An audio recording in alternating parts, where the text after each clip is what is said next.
दोस्तों अगले साल से जो ग्रेजुएशन 3 साल है वो 4 साल का हो जाएगा। तो इस वीडियो में हम लोग डिस्कस करेंगे कि क्या स्टूडेंट को फ़ायदा होगा या नुकसान होगा। फ़ायदा होगा तो क्या क्या फ़ायदे होंगे, नुकसान होगा तो क्या क्या नुकसान होंगे। तो ये वीडियो होने वाली है बहुत इम्पॉर्टेंट और अगले साल से होने वाला है बहुत बड़ा बदलाव, और ये बदलाव हो रहा है शिक्षा के क्षेत्र में। तो हर एक स्टूडेंट को जानना ज़रूरी है और हर एक स्टूडेंट्स के गार्जियन को भी जानना ज़रूरी है कि देश में जैसे कि 500 और 1000 के नोट बंद हो गए, अब बहुत सारे कोर्सेज ऑब्सोलेट हो जाएंगे और बहुत सारे नए कोर्सेज का आगाज हो जाएगा।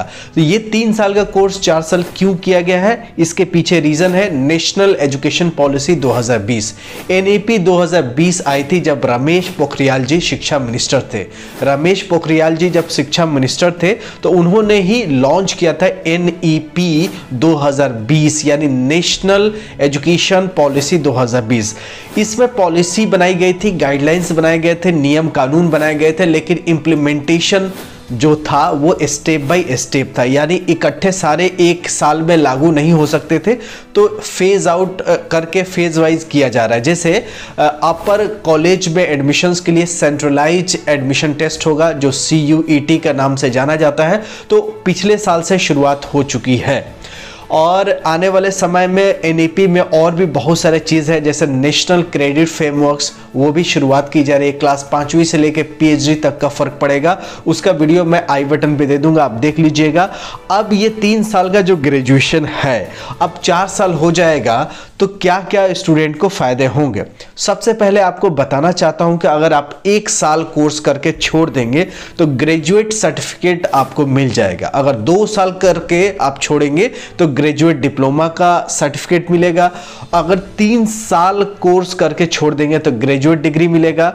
अगर आप 4 साल पूरे कर रहे हैं ग्रेजुएशन का तो आपको ग्रेजुएट ऑनर्स मिलेगा। पहले 3 साल कोर्स करने के बाद ग्रेजुएट ऑनर्स हो जाते थे, अब आपको ग्रेजुएट ऑनर्स होने के लिए 4 साल पढ़ाई करना पड़ेगा, जिसमें 3 साल जैसे पहले हुआ करता था वैसे ही होगा, और लास्ट जो साल होगा उसमें इंटर्नशिप, रिसर्च और आपका ट्रेनिंग, बहुत सारी चीज़ों को नए चीज़ों को शुरुआत की जाएगी। और 4th ईयर डेडिकेटेड होगा रिसर्च के लिए, इंटर्नशिप के लिए।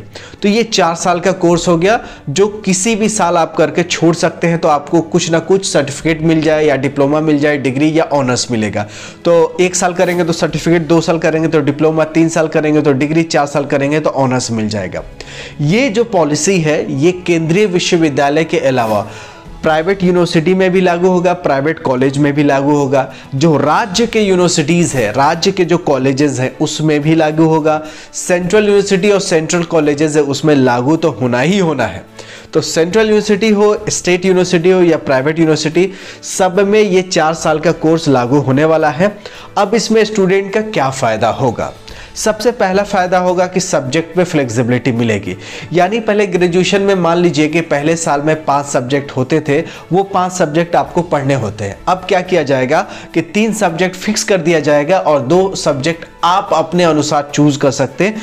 जो सब्जेक्ट आपको अच्छा लगता है, कुछ आपको लिस्ट दिए जाएंगे 10 या 15 सब्जेक्ट्स, उस 10 या 15 लिस्ट में से आप कोई मनपसंद के 2 सब्जेक्ट चूज कर सकते हैं। उसी तरह हर सेमेस्टर में होगा कि आपको चॉइस भरपूर प्रचुर मात्रा में मिलेगा, एबंडेंट रूप में आपको मिलेगा, जिससे आप अपने मनपसंद के कोर्स को चूज कर सकते हैं, सब्जेक्ट को चूज कर सकते हैं। ठीक है, पहला फायदा यह है कि सब्जेक्ट में फ्लेक्सिबिलिटी मिलेगा। दूसरा फायदा है कि टाइम में फ्लेक्सिबिलिटी मिलेगा। मान लीजिए कि कोई 2 साल कोर्स करने के बाद किसी वजह से वो नौकरी करना चाहता है या किसी और यूनिवर्सिटी कॉलेज में एडमिशन किसी और कोर्स में लेना चाहता है या चाहती है, तो उसके पास फ्लेक्सिबिलिटी होगी, मतलब टाइम में फ्लेक्सिबिलिटी होगी कि वो 2 साल में भी अपना कोर्स जो पूरा कर सकता है, 1 साल में भी कर सकता है, 3 साल में कर सकता है, 4 साल में कर सकता है, और 2 साल छोड़ के जॉब करके फिर से पढ़ाई कर सकता है, तो उसको 1st और 2nd ईयर पढ़ना नहीं पड़ेगा। तो सब्जेक्ट के फ्लेक्सिबिलिटी के साथ साथ टाइम में भी फ्लेक्सिबिलिटी मिलेगा, ये दूसरा फायदा था। तीसरा फायदा है कि रिसर्च ओरिएंटेड ग्रेजुएशन प्रोग्राम होगा, यानी ग्रेजुएट में भी रिसर्च मेथडोलॉजी को पढ़ाया जाएगा। मतलब डे टू डे लाइफ में आजकल नए टेक्नोलॉजी का इन्वेंशंस हो रहा है, नए चीज़ डिस्कवर किए जा रहे हैं, नए टेक्नोलॉजी का आगाज़ हो रहा है, तो इसमें नए रिसर्च की आवश्यकता हो रही है। तो रिसर्च ओरिएंटेड ग्रेजुएशन प्रोग्राम कराया जाएगा, तीसरा जो फायदा है। चौथा फायदा है स्टूडेंट के लिए कि जॉब ओरिएंटेड कोर्सेज लाई जाएगी, जिसमें क्या होती है कि जॉब के जो मेहनत मशक्क़त है, इंडस्ट्री में रिक्वायरमेंट कुछ और चीज़ का है और पढ़ाया कोई और जाता है। तो इंडस्ट्री कहती है कि हमारे मनपसंद के बच्चे नहीं मिलते हैं, हमें जो रिक्वायर्ड स्किल्ड होना चाहिए इंडस्ट्री को वो नहीं मिल पाता।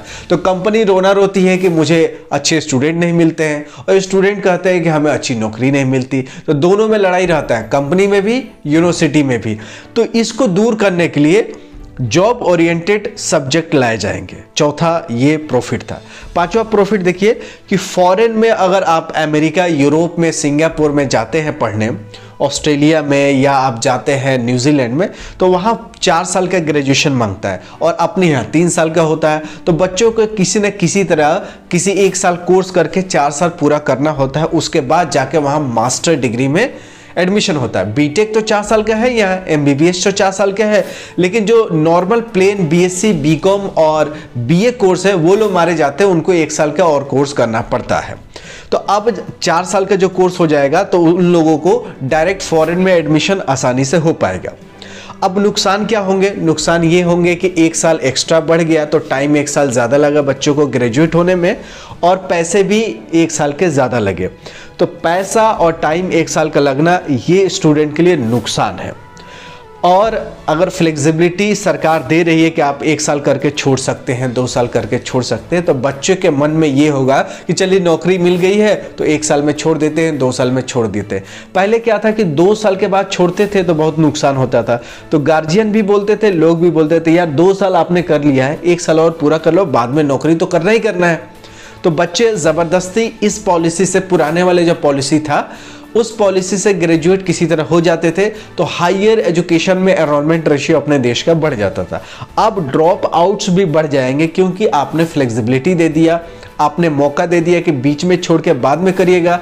लेकिन बाद में जब एक बार नौकरी लग जाती है तो किसको पढ़ने का मन करता है, फिर माहौल कुछ और हो जाते हैं, शादी हो जाता है, बच्चे हो जाते हैं, फिर प्रायोरिटी दूसरा हो जाता है, तो ड्रॉप आउट बढ़ेंगे। तो ये 2 रीज़न है कि 1 साल का टाइम ज़्यादा लगेगा, पैसे भी ज़्यादा लगेंगे, और दूसरा है कि ड्रॉप आउट इंक्रीज हो जाएगा, जिससे हायर क्वालिफिकेशन वाले बच्चे कम मिलेंगे।